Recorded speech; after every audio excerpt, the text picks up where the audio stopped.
everyone! So today we are going to be doing a video comparing the trajectories as franchises between Transformers and Teenage Mutant Ninja Turtles. I think that they sort of parallel each other quite often.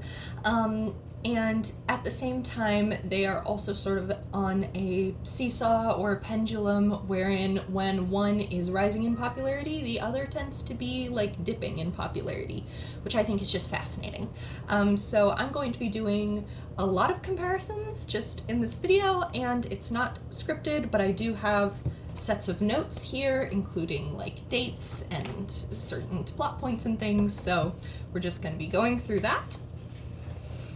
Alright, and to begin our little video here, I would like to really quick give a shout out to what inspired this video, which is I was watching a series on a retrospective series on the 2003 TMNT cartoon, because I haven't watched that yet, but I did want to know the full story.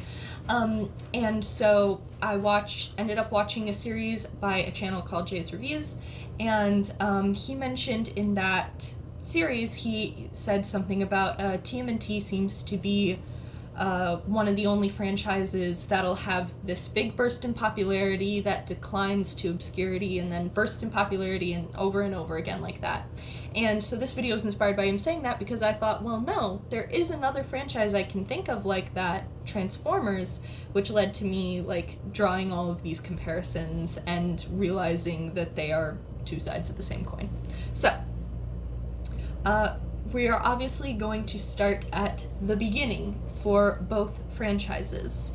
And in the case of Transformers, that beginning is in Japan. And basically, Transformers started out as a toy line in Japan by the name Daikon, I think? My brother's the one who's super into Transformers. I like Transformers quite a bit, but he's watched the more obscure shows and everything, and then I'm much more into Teenage Mutant Ninja Turtles. So, but they started off as a toy line over in Japan, and then Hasbro bought the rights to bring that toy line to America. When they did, they changed the name of the franchise to Transformers, and they decided to make a Saturday morning cartoon with characters and stories in order to promote the toy line to children. And the first episode of Transformers G1, as the original cartoon is now known, debuted September 17th, 1984. Now, for Teenage Mutant Ninja Turtles, I couldn't find an exact day for the debut comic, but Teenage Mutant Ninja Turtles started off as an indie comic series written by Kevin Eastman and Peter Laird as a sort of dark, gritty satire of many versions of comics at the time. In particular, the Daredevil series was an inspiration, and it started off, whereas Transformers started off based in toys and brought story into it later, Teenage Mutant Ninja Turtles started off as a story-based franchise and brought toys into it later. The first Mirage comic debuted in May of 1984. I couldn't find an exact day while I was looking this up, but May 1984, I did find that at least. And then in the year 1987, is when it debuted its cartoon, Saturday morning cartoon, in order to promote a toy line. Kevin Eastman and Peter Laird contracted with the company Playmates in order to produce a toy line to bring more revenue sources into the TMNT franchise. The cartoon softened a lot of the storylines from the comics, gave more distinct personalities to the turtles.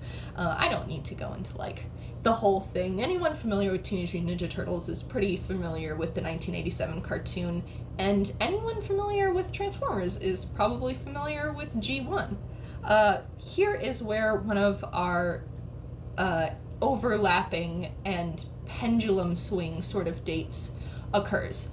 So even though both franchises started off in 1984, the last episode of Transformers G1 aired on November 11th, 1987.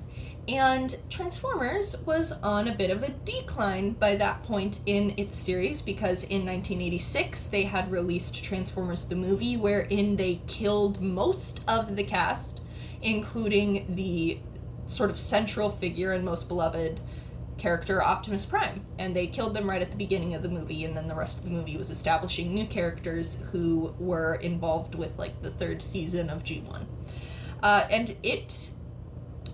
In killing those characters, they kind of killed a lot of the momentum that the franchise had, because people were upset and children were upset.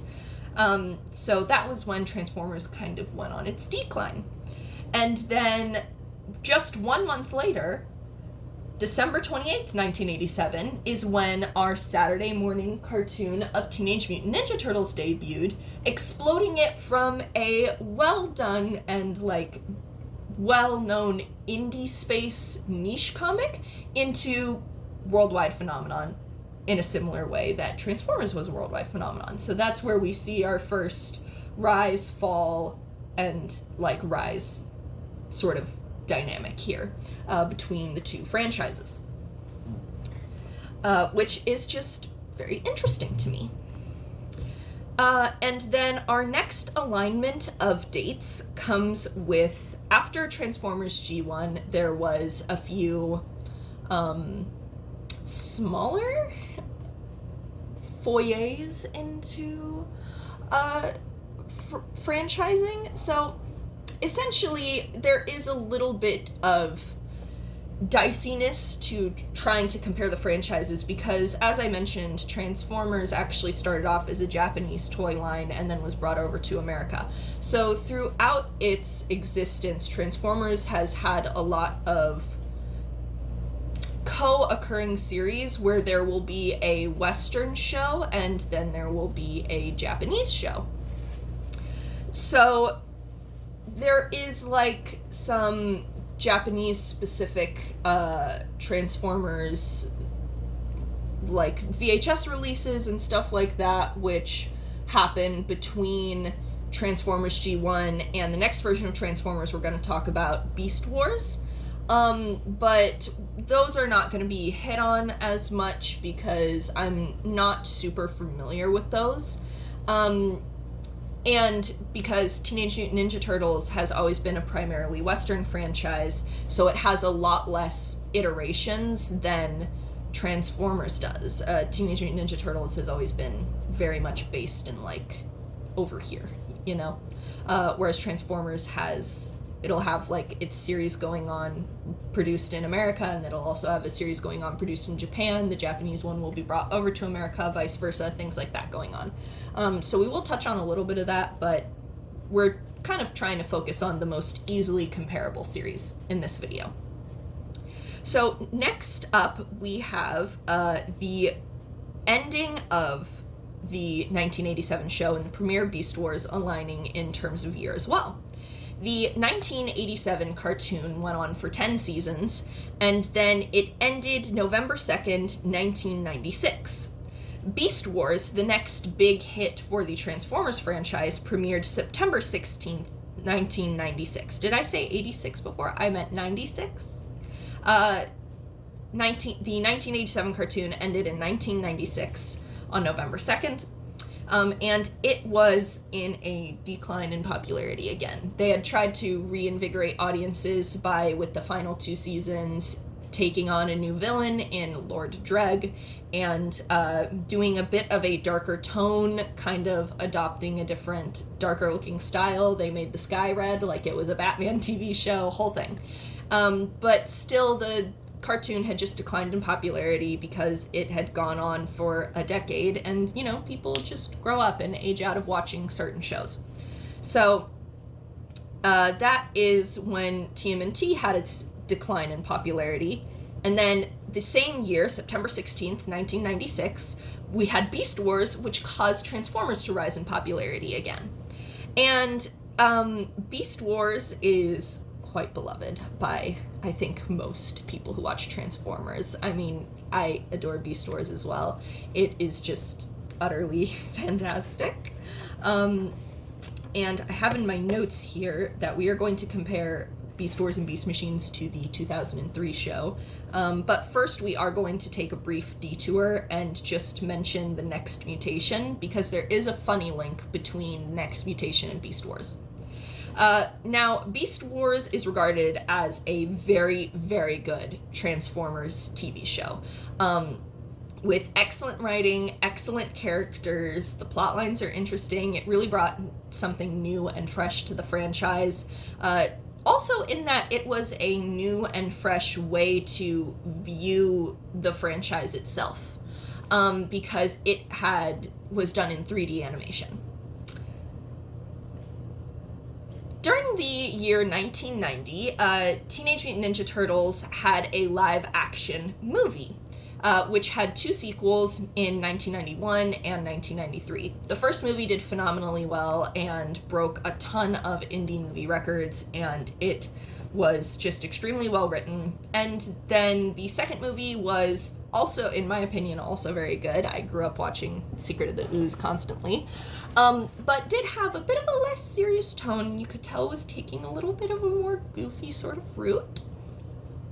And then the third movie in 1993 was just bad. Turtles in Time was not good. So that was sort of involved with, like, the decline of Teenage Mutant Ninja Turtles franchise, but it wasn't...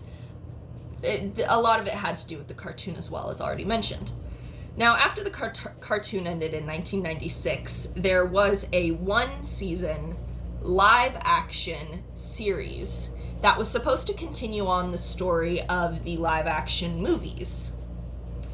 This show was called The Next Mutation, and it is not well regarded within the Teenage Mutant Ninja Turtles franchise. Most people like to pretend it doesn't exist. It ran from September 12th, 1997 to May 15th, 1998 with 26 episodes. So it was unfortunately what Teenage Mutant Ninja Turtles had on TV at the same time that Beast Wars was on TV, which, if I had to pick between the two, I'm definitely watching Beast Wars. But this also brought a sort of new thing to the franchise. We obviously had already had the live-action movies, but this was different in that it was a live-action TV show, and it introduced different elements to it. Beast Wars, for example, had the very interesting different element of the Maximals being the descendants of the Autobots. It was animal-themed instead of vehicle-themed. They were in the past, so there was, like, prehistoric elements to everything, not big human presence, things like that. There wasn't a big human presence in the Next Mutation either, but not because of time travel, just because they kind of weren't there. And it shook it up by adding magic and a girl turtle, which are not as great shakeups to the franchise. They're not as interesting. And then also, but the thing that ties these two together is so random, but so fun. And that is Scott McNeil, who voices like half the cast of Beast Wars, right? Like, most notably, my favorites, Rat Trap, and Dinobot. And he also plays a character in The Next Mutation. He plays like a Kraven the Hunter type, just sort of hunter guy going after the turtles, and it's just such this random connection, and I think it's so funny. So that's why I wanted to take that little detour into The Next Mutation, even though primarily we're going to be comparing Beast Wars and its subsequent sequel, Beast Machines, to the 2003 Teenage Mutant Ninja Turtles franchise. So that's where we're heading next. So, Beast Wars, we're gonna be so here's the thing. We're not just comparing Beast Wars and Beast Machines to 2003, but we are also comparing the Unicron trilogy to 2003, as well as the animated series for Transformers Animated. And the reason that there's so many comparisons we're going to be drawing to 2003 here is actually primarily because of how the respective fan bases look back on these versions. So, Beast Wars was this totally new direction for the franchise that really paid a lot of respect to the origins of Transformers, because literally these characters are the descendants of our original characters, and so at one point they find the Ark from G1 where all of the Autobots are asleep, and they, there's this reverence that is expressed towards it. And then there's also the sort of mature tone that Beast Wars has a tendency to take on as well, in that there are characters who die, and there are episodes that are, obviously it's a kid's show, so there's silly elements to it, but it has a tendency to really take on a lot of sort of serious topics. In particular, Dinobot's storyline has a lot to do with sort of his sense of honor and his senses of loyalty, and he sacrifices himself at one point, and there's friendships that he built up, and his death is felt throughout the rest of the series as well. It's not like he dies and goes away. The bad guys literally clone him, but also that affects everyone for the whole of Beast Wars. And there's also these elements of are we ever going to be able to get home, and trying to make sure they don't affect the past too much, and again a lot of serious elements to Beast Wars that make it still really good to go back and watch to this day. It's still enjoyable even when you are older, even though it's a kind of, it's a 90s 3D animated show, so there's a lot of funky stuff up with it, but it's still a really good watch. And it ran until May 7th of 1999. Then Beast Machines came out, which ran from September 18th of 99 to November 18th of 2000, and I haven't watched Beast Machines because it looks like that movie Food Fight. The animation in that show is something that my eyes and brain refuse to allow me to take in at all. So I haven't seen Beast Machines, so I can't comment on the tone that series takes or anything like that. But I felt like I needed to mention it because it's a thing, and it's one of those Transformers went on a decline a bit after Beast Wars ended, and Beast Machines did not help revive it. That did not bring back the fan base. But so 1999 is about when you can say that the Western audience for Transformers went on a bit of a decline again. Now, the reason we're bringing the Unicron trilogy in to also compare to 2003 is because the Unicron trilogy started airing in 2002. August 23rd of 2002 is when the first show of the trilogy, Armada, started airing. I'm just going to count the trilogy as one show, sort of, since they're all connected, and just refer to it as Unicron. So, Unicron started August 3rd of 2002, and the Teenage Mutant Ninja Turtles series started February 8th of 2003.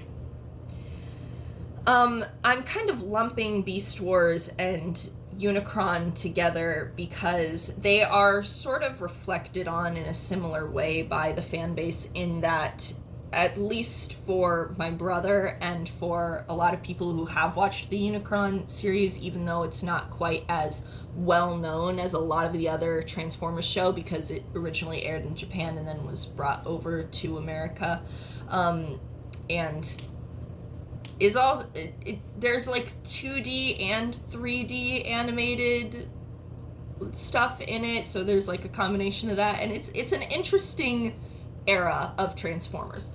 But both Beast Wars and the Unicron trilogy are looked back at by people who are very into the Transformers franchise as a whole as sort of pinnacles.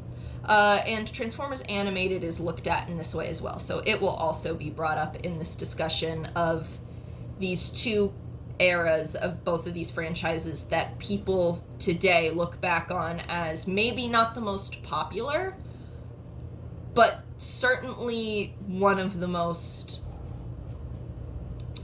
revisitable, I guess you could say. So even though the Unicron trilogy was not necessarily like a huge spike in popularity for the franchise, it also wasn't necessarily a part of the decline. It was sort of a neutral ground, I would say. Now, I will say, I wasn't alive in 2002, and I was only a little baby in 2005 when the show ended, so I have no idea what it was like culturally, like how many people were talking about the Unicron trilogy, but based on looking back, it seems like it wasn't super huge, so... But anyways, the 2003 Teenage Mutant Ninja Turtles show, similarly to Beast Wars really wanting to honor where it came from and having reverence for that, had reverence for where it came from. But by where it came from, I don't mean the 1987 show.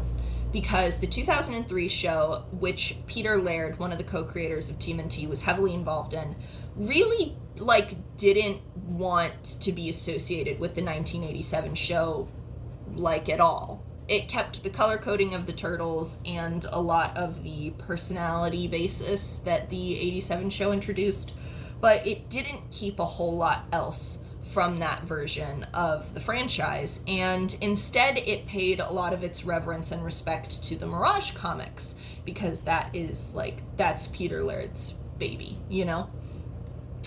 So this is another one where, like with sort of the combined Beast Wars, Unicron, Animated, people look back on the 2003 series as that is one of the best written. My personal favorite version of Teenage Mutant Ninja Turtles is 2012, and that's going to kind of be gotten into later in the video. I'm going to specifically go into a lot of depth about comparisons that can be drawn between Teenage Mutant Ninja Turtles 2012 and Transformers Prime, because those are both of the shows that I remember actually watching on TV as a kid because of the time they aired at. But many look back on 2003 as one of the best written versions of the franchise. Similarly to how people look back on Beast Wars or the Unicron trilogy or Animated. So, these are obviously talking more about the TV shows, and we will do some specific comparisons of the movies after we talk about this era. So 2003 ran for 7 seasons, ending November 21st of 2009, which is the air date of Turtles Forever, which is like a TV movie that was a crossover with the 1987 series. And the Unicron trilogy ended December 31st of 2005, with the show Transformers Animated airing first in December 26th of 2007 and ending May 23rd of 2009. So the 2009 comes in with the end of 2003 and the end of Animated. Now, with the subject of Animated, when comparing to 2003. The Unicron trilogy is my brother's favorite version of Transformers, I think, as of my last conversation with him, or at least his favorite version of Unicron. And he really, really enjoys that series a lot. And he wishes it had more attention and that people talked about it more. So hopefully if I bring it up, he says that it's very, very good and really worth a watch. So I haven't watched it myself, but I believe in my brother and I have faith that he has good taste in things. With Transformers Animated, it sort of restarted the hype for Transformers in a big way that was a bit bigger than what the Unicron trilogy was able to generate. Which, again, is partly because, like, at least for Western audiences, I don't know about overseas, but at least for Western audiences, it generated a level of increased level of hype and was quite successful. Especially because, obviously, in 2007, the first Bayverse movie also came out to regenerate a lot of hype, but I think Transformers Animated stands on its own hype since it has nothing to do with the Bayverse movies, absolutely whatsoever. Like, Transformers Prime has way more to do with the Bayverse movies, but anyway. So Animated, like, was a part of, alongside the Bayverse movies, a real resurgence in interest in Transformers and hype about Transformers. Whereas at the same time, Teenage Mutant Ninja Turtles 2003 was on a decline. Now, the retrospective series that I mentioned at the beginning of the video does a really great job of kind of documenting the I guess behind the scenes reasons for 2003 kind of falling off. Obviously, a part of it is, again, just people grow up and stop watching the shows that they watched when they were younger. But also a significant part of it is the sort of 2003 went very, very dark with season 4 of it. And it scared the studio who was premiering the show so much that they actually did not premiere the 5th season, and they skipped straight to the 6th season, which sent the Turtles into the future and took on a much more, like, lighthearted kid sort of tone, even changing the art style to be simpler and involve brighter colors and stuff. The 5th season was later released as lost episodes after a lot of fan outcry, but it also took a very different direction by introducing a lot of mystical elements, which had always kind of been there in the series, but this, like, really went in on that. And then the skipped to 6th season involving time travel, again, did not do as well with, like, toy selling and views and things like that as had been hoped by the execs. So instead of continuing the time travel plotline, they had the showrunners, the show writers, send the Turtles back into the past and make it about, like, cyberspace and computers. And it just sort of did that thing where it went a little awry and it was not able to recapture its fan base or to capture a new one. And so the 2003 series did end on a decline in Teenage Mutant Ninja Turtles popularity in 2009. Whereas 2009 for Transformers saw the release of the, not only the end of Animated, but the release of the second Bayverse movie, Revenge of the Fallen, and of course the Bayverse movies would continue to premiere all the way into the year of 2017. But I would again say that, like, as the Bayverse movies premiered, they did also have a steady decline, I would say. Especially after the 3rd one.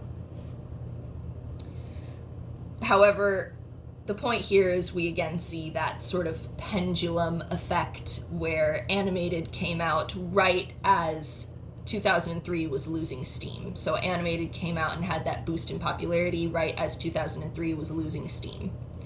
And 2003 had come out around when Transformers was losing steam. So we see that, like, paralleling each other in which one is rising and which one is falling, seesawing popularity sort of deal.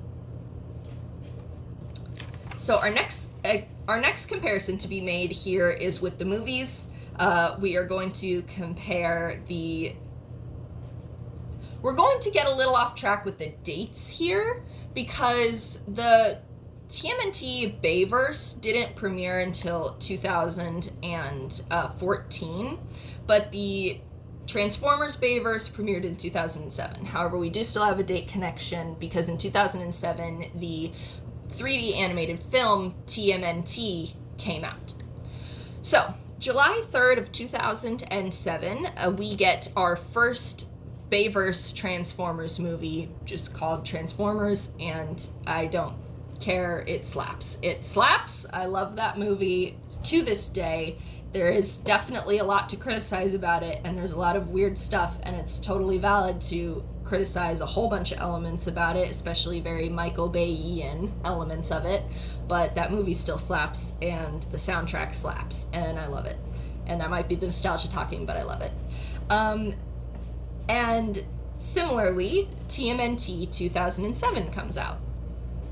Now, obviously, for both franchises, this is something new. For Transformers, this is its first time being in live action, and for TMNT, it's its first time being in 3D.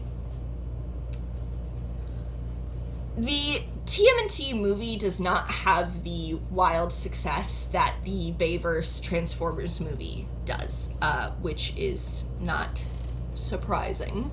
But both are very interesting in terms of like legacy and how they address it. TMNT 2007 is sort of an animated legacy fourth movie of the 1990s live action films. This is implied by a lot of different elements in the story, never outright stated. Of course, there is the discrepancy of timeline. How are they still teenagers if the last movie was in 1993 and now we're in clearly 2007 based on technology available and things like that? So it's sort of an alternate timeline, but the 1990s stories did occur. This is most confirmed at the end of the movie when the helmet of the sort of antagonist but not antagonist character of the film is put on a shelf along with memorabilia from the previous 3 live-action Teenage Mutant Ninja Turtles movies. So that is the homage and honor paid to the legacy of TMNT in that film. Transformers brings back Peter Cullen as the voice of Optimus Prime, baby. Peter Cullen we're going to have a whole section on voice actors later in this, but this is relevant to mention for this sort of tying them together and how they parallel each other. Peter Cullen was the voice of Optimus Prime in G1 of Transformers, the original show, and is the iconic voice of Optimus Prime forever. However, he did not voice Optimus in Beast Wars, Beast Machines, Unicron, or animated. In Beast Wars and the Unicron trilogy, it was, oh my gosh, I forgot the voice actor's name. Give me 1 second. Gary Chalk did the voice, Gary Chalk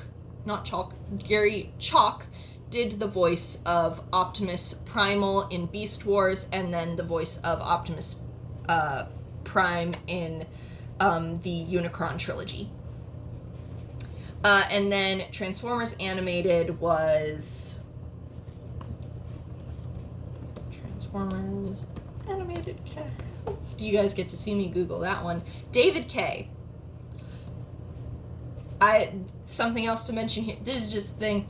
David Kaye was the voice of Megatron in Beast Wars, and then he did the voice of Optimus in Animated. And that's just fun. And I like that a lot. Okay, that's just cool and fun, and I like that very much.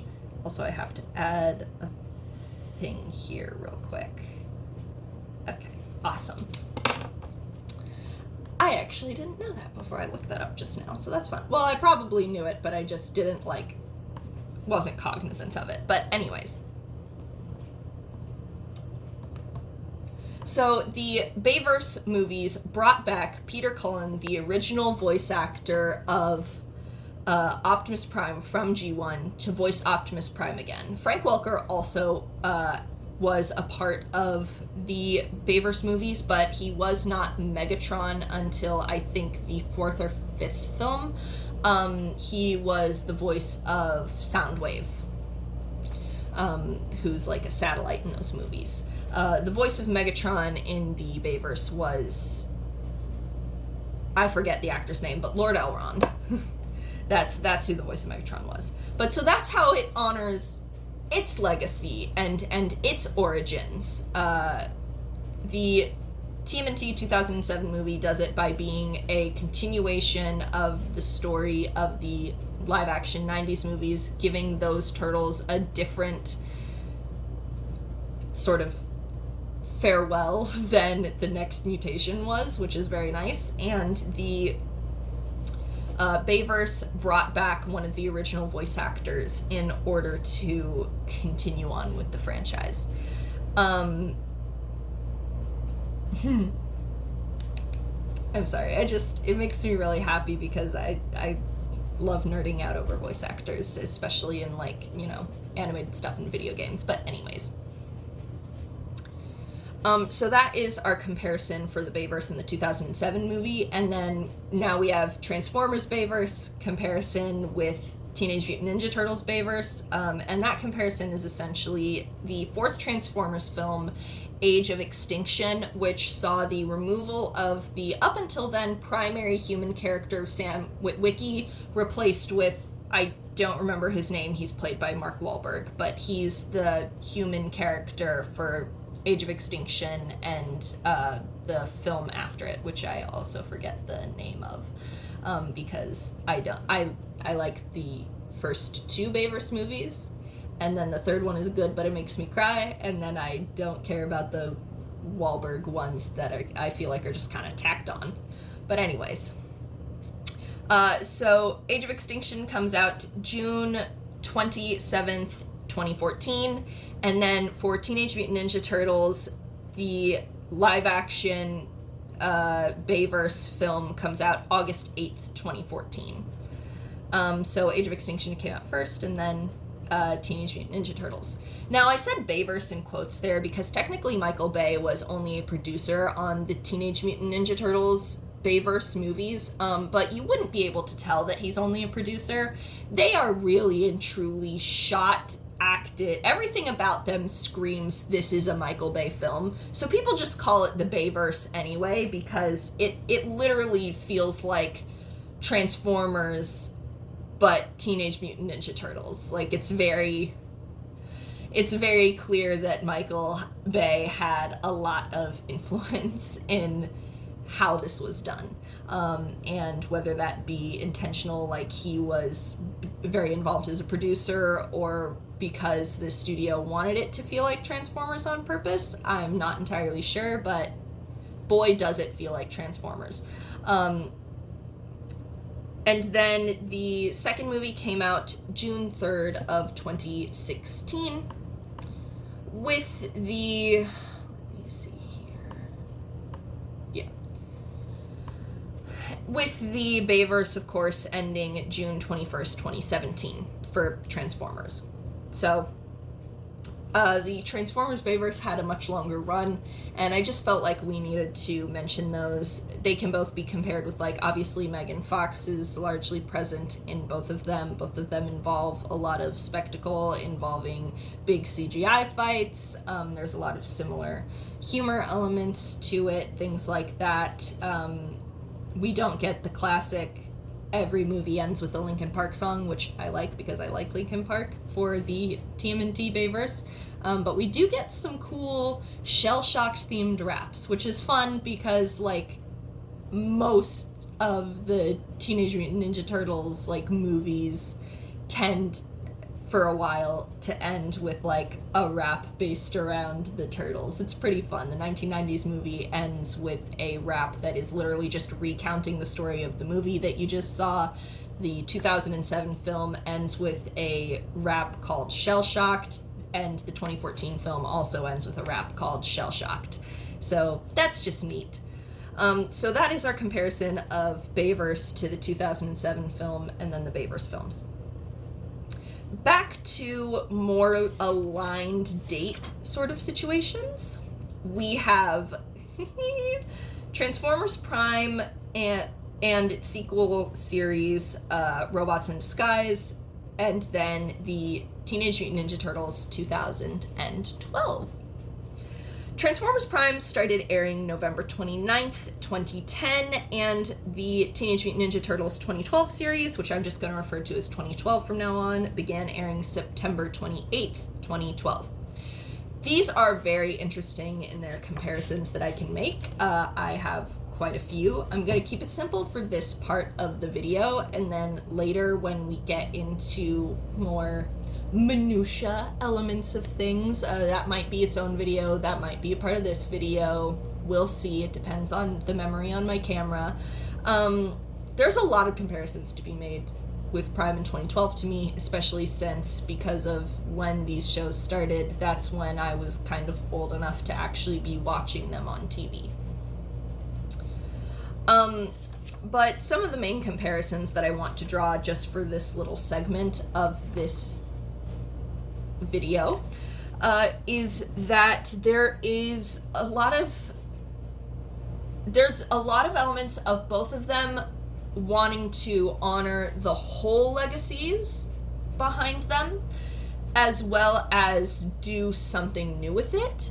And you can really tell that there is a lot of passion for both franchises involved in the making of both shows. For example, both of them feature some element of bringing back original voice actors. In Transformers Prime, we have Peter Cullen again returning to be Optimus Prime, as set by precedent by the Bayverse films. And we have Frank Welker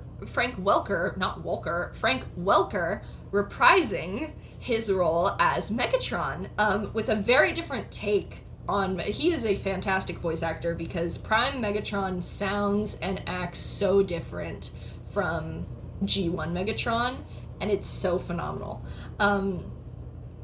So we have those returning original voice actors. And then in 2012, we have Rob Paulsen. He doesn't return to voice the same turtle. He voiced Raphael in, I have to say it like that every time because I hear 1987 Donnie in my brain. So he voiced Raph in 1987, and then in 2012 he voices Donatello Donnie. However, it's still an original voice actor returning to the franchise as part of honoring the legacy. Another element is that both shows take from multiple previous versions. For example, the character of Bulkhead was introduced in Transformers Animated and brought back in Transformers Prime, and the Bumblebee design used in Transformers Prime and the fact that he can't talk are both taken from the Bayverse. The sort of origin story of Optimus and Megatron are, I believe, both mainly inspired by, I think, G1? I want to say. This is why I wish that my brother was here for me with this, because he knows a lot more about his Transformers lore than I do.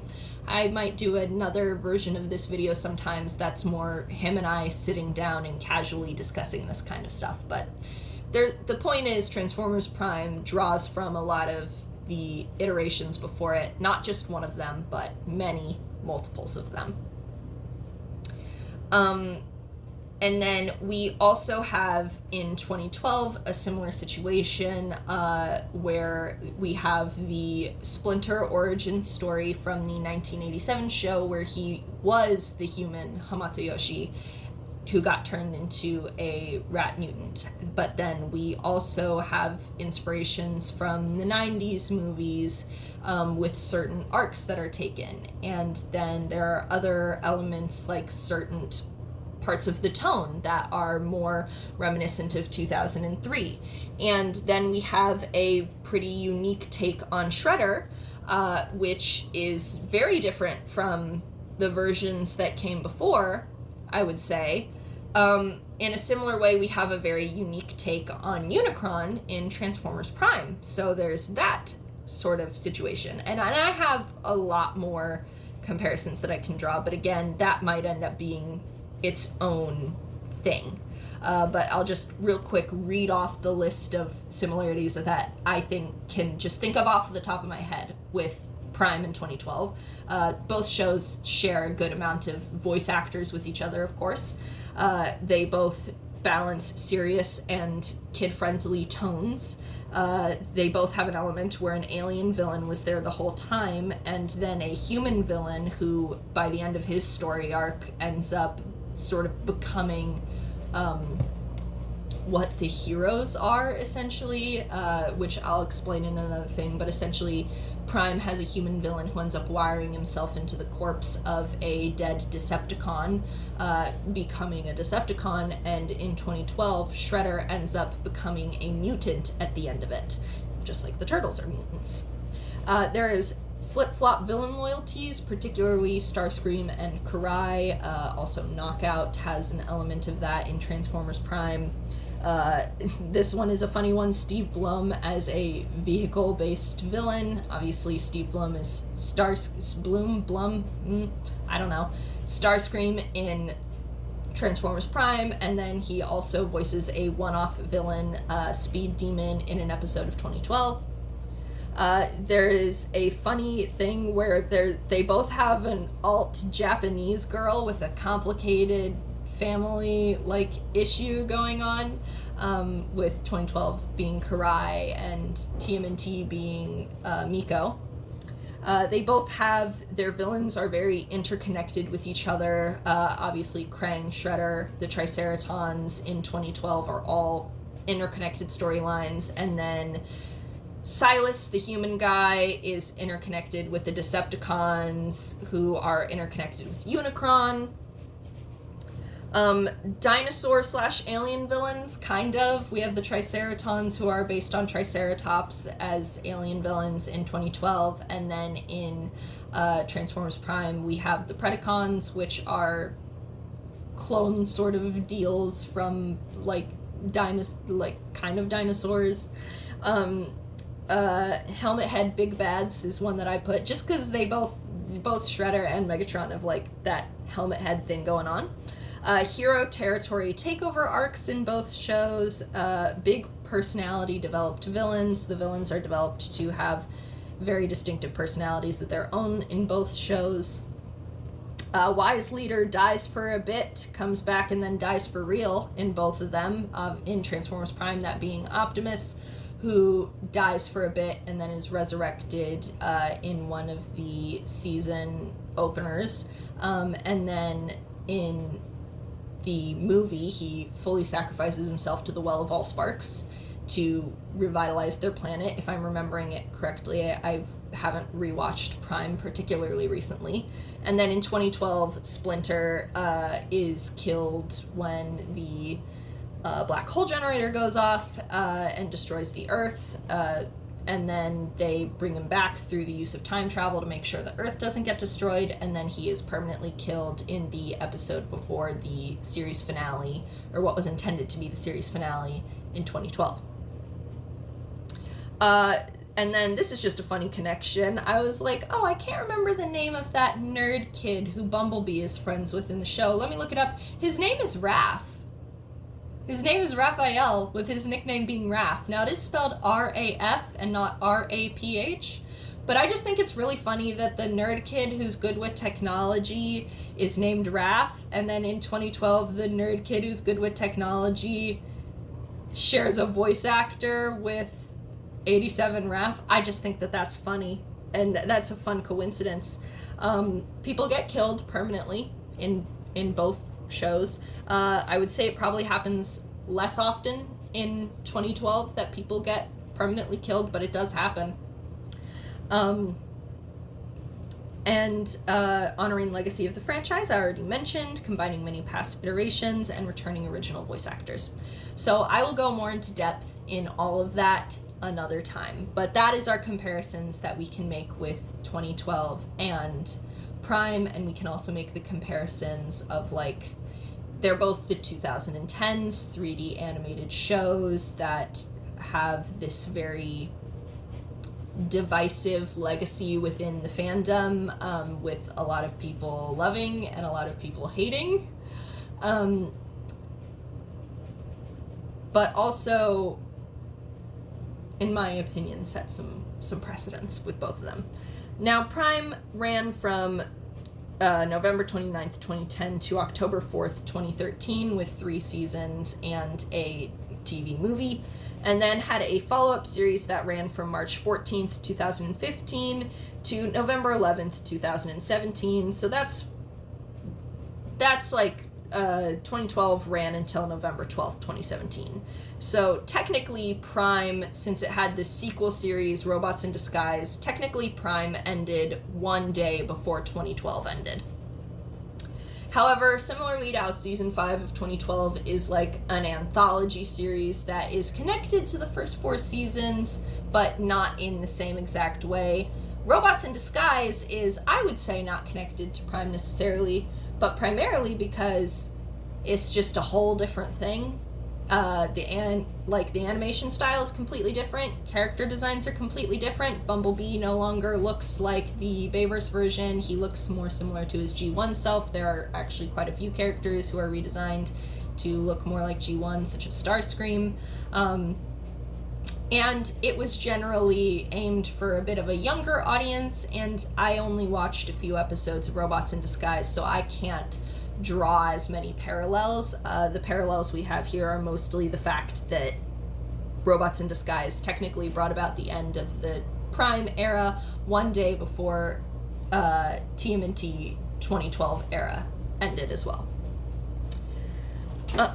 Oh. Hello?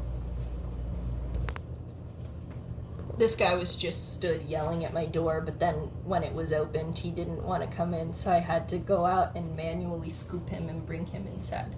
Now I have all 3 cats in here with me. Say hello, little man. Wonderful little man. Want to head down? Okay. Now, this next part is kind of where the dates stop aligning so much, to be honest. And the 2 franchises tend to get more divergent from each other in terms of trajectories and stop having so much of that like rise and fall sort of deal going on. The next version of Teenage Mutant Ninja Turtles was Rise of the Teenage Mutant Ninja Turtles, premiering September 17th in 2018.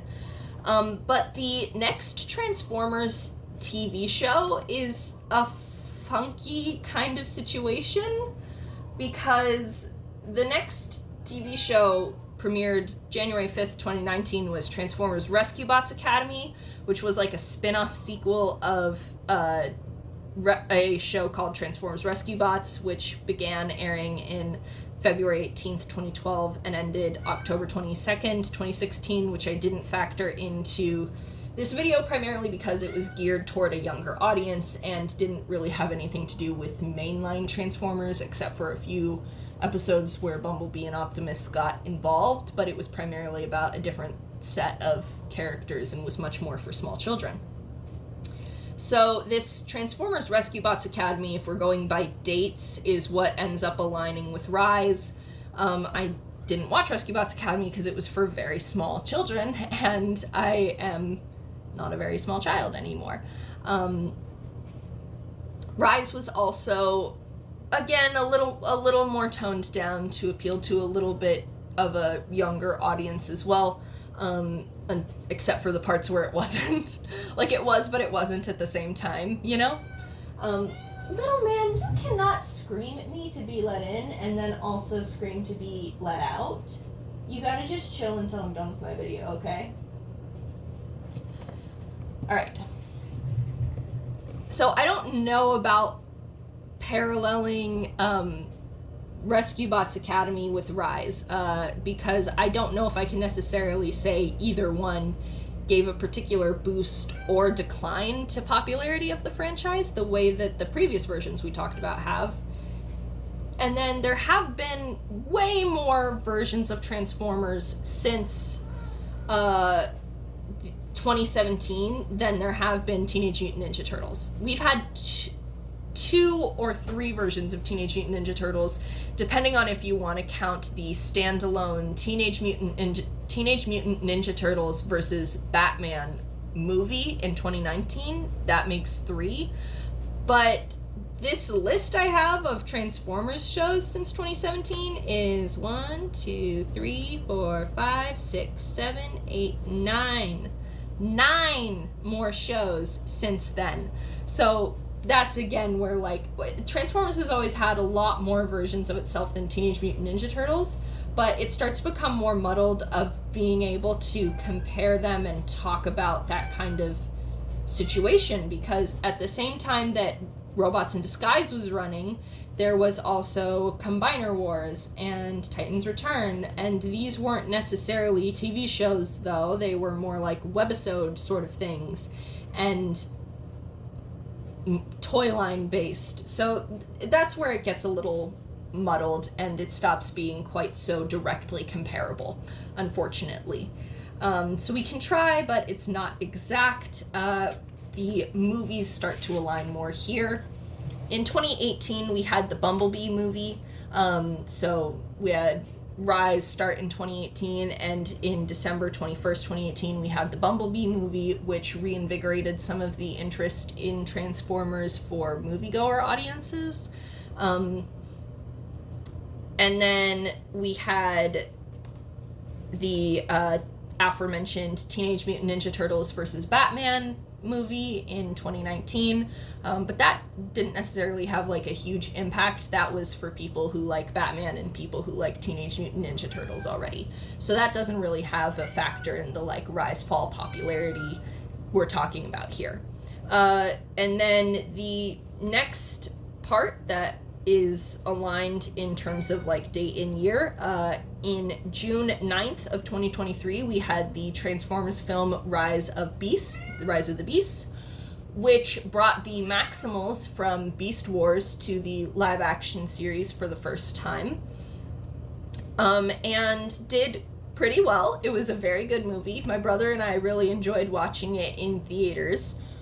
And then on August 2nd of 2023, we got Mutant Mayhem.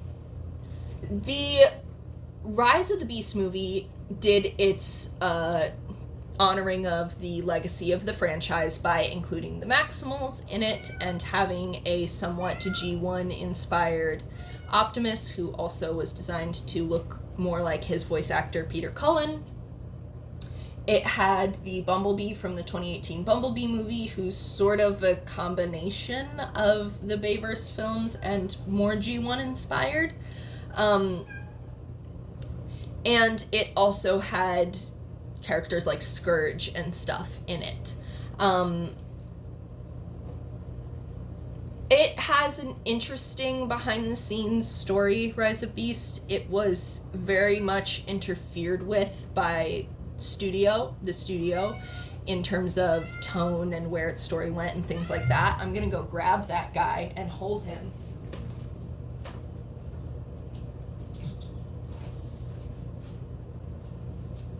Oh.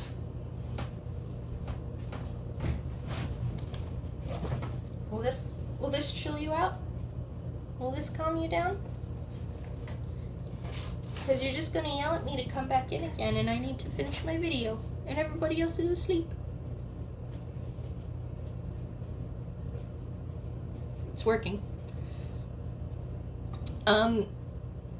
It was a very good movie, and my brother and I both greatly enjoyed it, although we are less enthused about the fact that the next movie is not going to have the Maximals return and is instead going to be a G.I. Joe crossover, which Rise of Beasts does like say at the end of its movie, but I think I would prefer another movie with the Maximals rather than a G.I. Joe crossover.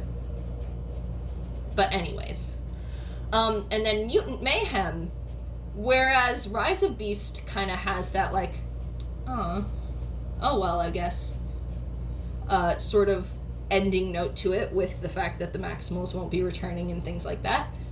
Mutant Mayhem, on the other hand, generated a huge amount of hype for the TMNT franchise.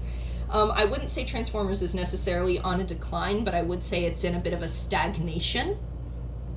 And TMNT is once again on an upswing because Mutant Mayhem was absolutely fantastic and did its honoring of the legacy by introducing really fresh, interesting takes on the characters while also clearly knowing its stuff and changing what it changes because it's so aware of what came before it, if that makes sense. Know the rules to break the rules kind of situation with Mutant Mayhem.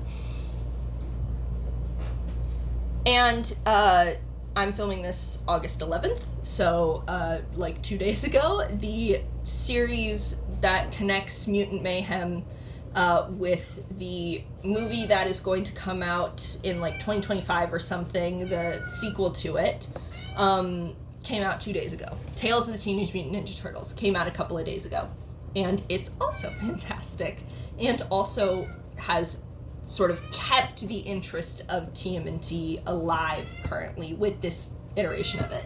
We're just gonna have to deal with him doing that, I think. Nope. Both of my sons have exited. It's now just me and my daughter. I call my cats my children. Anyways. So that kind of catches us up to here. Transformers does have a TV show going on right now as well. It started November 11th, 2022. It's called Transformers Earthspark. I haven't been watching it. I tried to watch a little bit of it. Me and my brother both did. He tried to watch more of it than I did, but it just didn't particularly capture my interest. So that is where our sort of like comparing the trajectories of the franchises in terms of timelines, rises and falls in relevance to each other, things like that ends. And I think I will make my other video comparing things such as not just the movies and shows, but like I can briefly mention it at the end of this actually. I want to mention that both franchises have IDW comic runs, which I just think is neat and interesting, and both of these comic runs do a lot of status quo shakeups and introduce various different things to the franchise. I haven't had the privilege of reading them myself, but I have watched some videos kind of establishing what they introduce, what they do for the franchises, and I think that it's very neat that they both have these IDW comics that are sort of their own thing going on right now. I've talked a bit about how they're both very toy line based franchises, and they have their lower quality figures and higher quality figures. You can see there that I have the Leonardo Leeds 1987 NECA figure, which I found at Target the other day, as well as the Mutant Mayhem Turtle Tots. And then my brother has a gigantic collection of Transformers action figures. Both of them have toys that are meant for kids who are new to the franchise, and then collectible figures that are for long-standing fans who are like real deep into these properties. They both have a long list of voice actors who have voice acted across the franchises, which I will go into in another video. I already mentioned like Scott McNeil. Rob Paulson did like a couple of offhand Transformers voices in G1. Frank Welker did like some animal noises in 2012, and then he also did like a talking wall head sort of thing in Rise. And Peter Cullen did the same. So there's overlap between the voice actors. And then I think we'll end it off talking about the sort of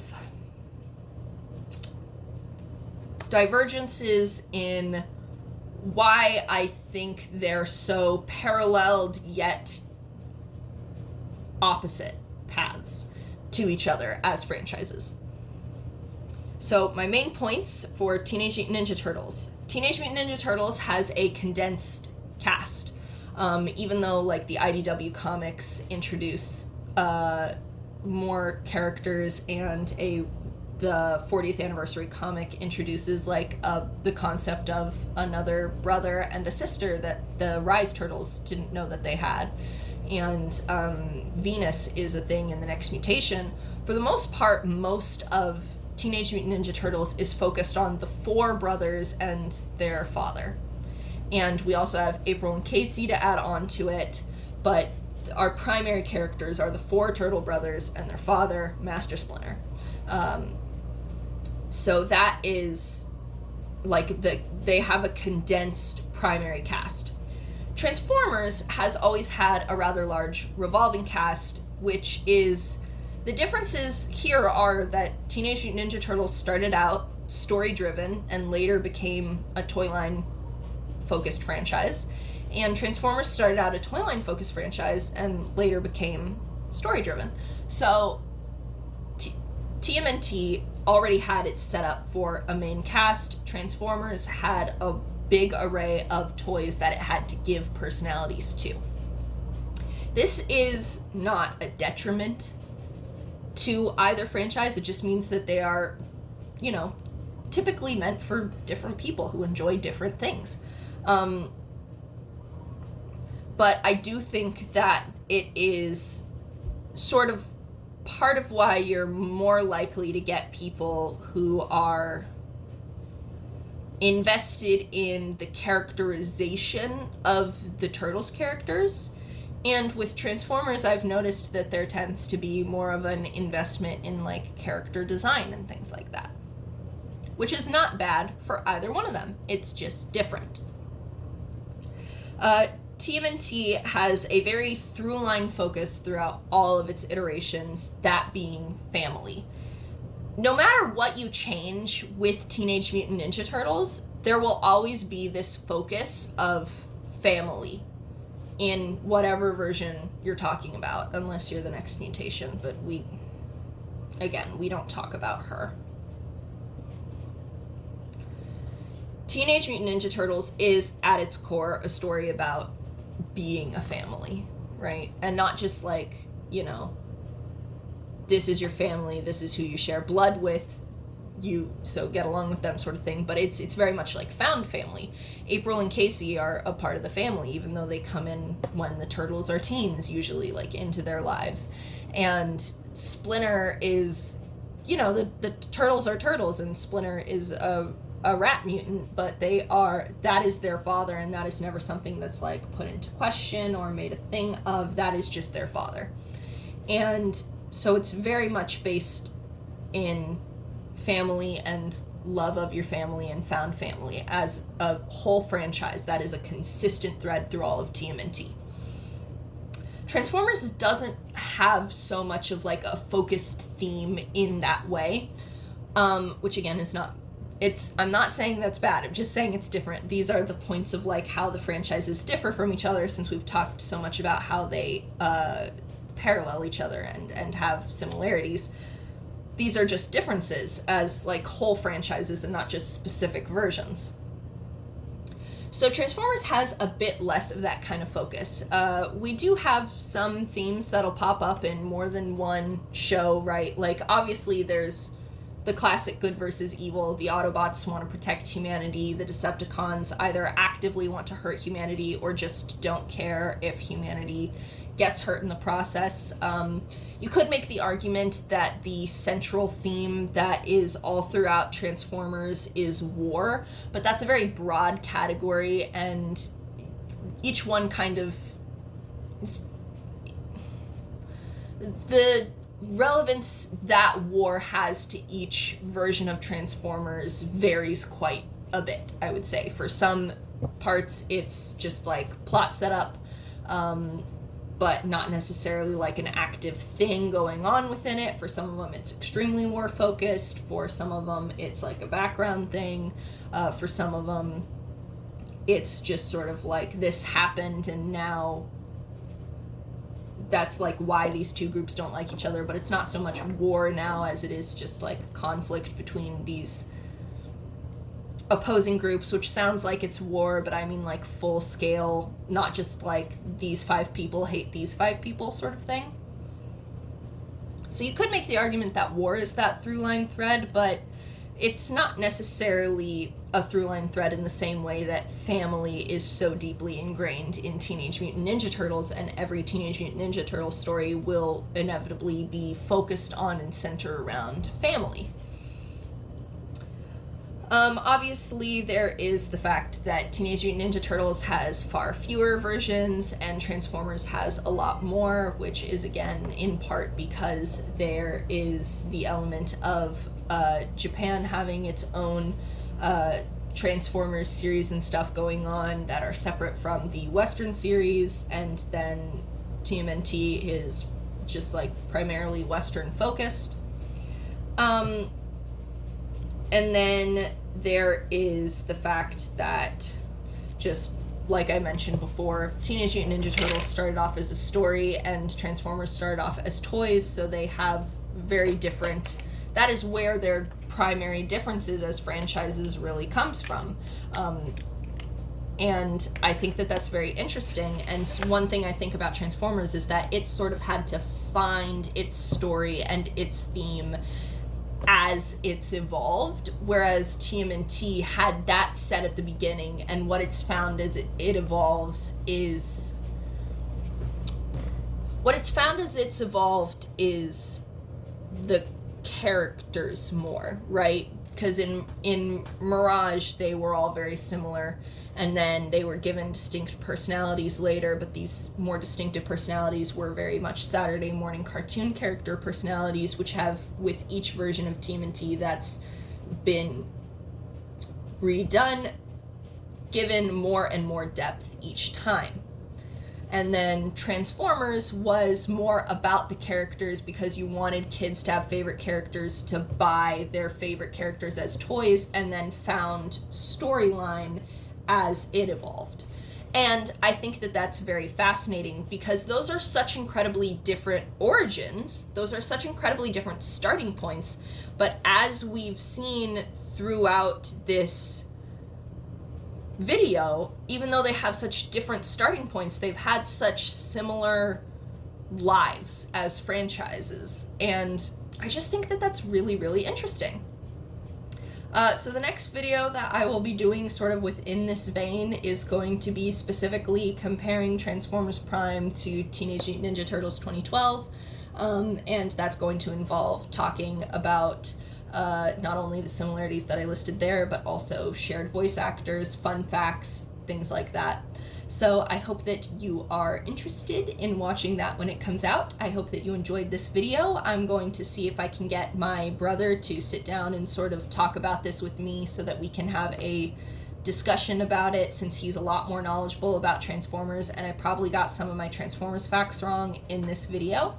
And I hope you all enjoyed. Bye!